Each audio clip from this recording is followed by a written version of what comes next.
Hello बच्चों, कैसे हैं आप सब। आशा करती हूँ आप सब अच्छे होंगे।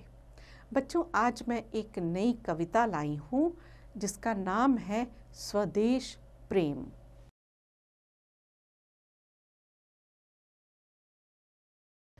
विषुवत रेखा का वासी जो जीता है नित हाँफ हाँफ कर, रखता है अनुराग अलौकिक, वह भी अपनी मातृभूमि पर। ध्रुववासी जो हिम में तम में जी लेता है कांप कांप कर, वह भी अपनी मातृभूमि पर कर देता है प्राण निछावर। बच्चों, इन पंक्तियों में कवि बता रहे हैं कि वे लोग जो बहुत ही गर्मी के क्षेत्रों में रहते हैं, जहाँ जीना बहुत कठिन होता है, गर्मी से बेहाल रहते हैं, वे भी वहाँ पर खुशी से जी लेते हैं, चाहे कितनी ही तकलीफ़ों का सामना क्यों ना करना पड़े, क्योंकि उनके हृदय में अपनी मातृभूमि के लिए एक अनोखा ही प्यार होता है, एक अलौकिक प्रेम होता है अपनी मातृभूमि के लिए। ध्रुववासी यानी वे लोग जो लोग पहाड़ों पर, जहाँ पर 12 महीने बर्फ रहती है और इतनी ठंड में वे कांप कांप कर रहते हैं, वे भी अपने प्राण अपनी मातृभूमि पर न्यौछावर करने से पीछे नहीं हटते।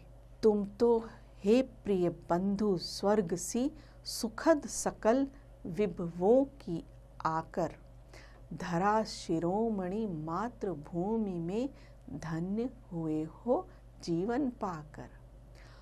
तुम जिसका जल अन्न ग्रहण कर, बड़े हुए लेकर जिसकी रज, तन रहते कैसे तज दोगे उसको हे वीरों के वंशज।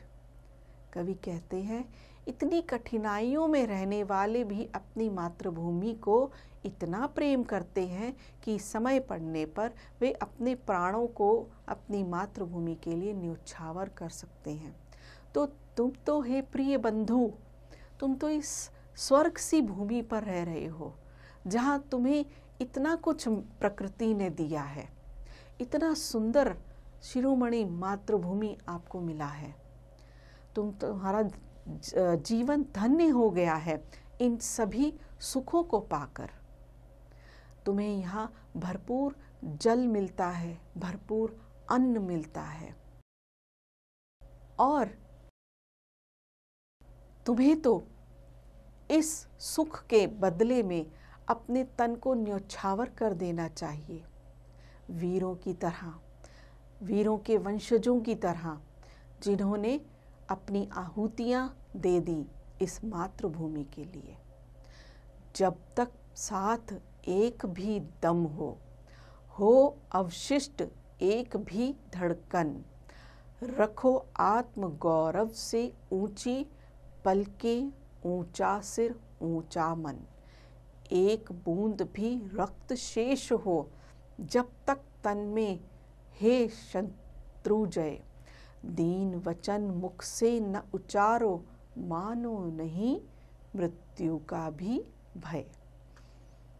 तो मेरे हे वीरों के वंशजों, तुम इस भूमि के लिए जब तक तुम्हारे शरीर में एक भी धड़कन है, जब तक तुम्हारी पलकों में आत्मगौरव है, अपना सर ऊंचा रखो, अपना मन ऊंचा रखो, मन में किसी प्रकार का भय ना रखो। एक बूंद भी रक्त शेष हो, अर्थात जब तक तुम्हारे शरीर में एक बूंद भी शेष है खून की, तब तक आप शत्रु से पराजित मत हो। अपने मुख से बुरे वचन न बोलें, छोटे वचन न बोलें, और मृत्यु का भय आपके चेहरे पर, आपके मन पर, आपके मस्तिष्क पर कभी ना आए। यह सुंदर कविता राम नरेश त्रिपाठी जी की है। आशा करती हूँ बच्चों आप सबको यह अच्छी लगी होगी। आप इसे स्वयं पढ़कर अभ्यास अवश्य करें।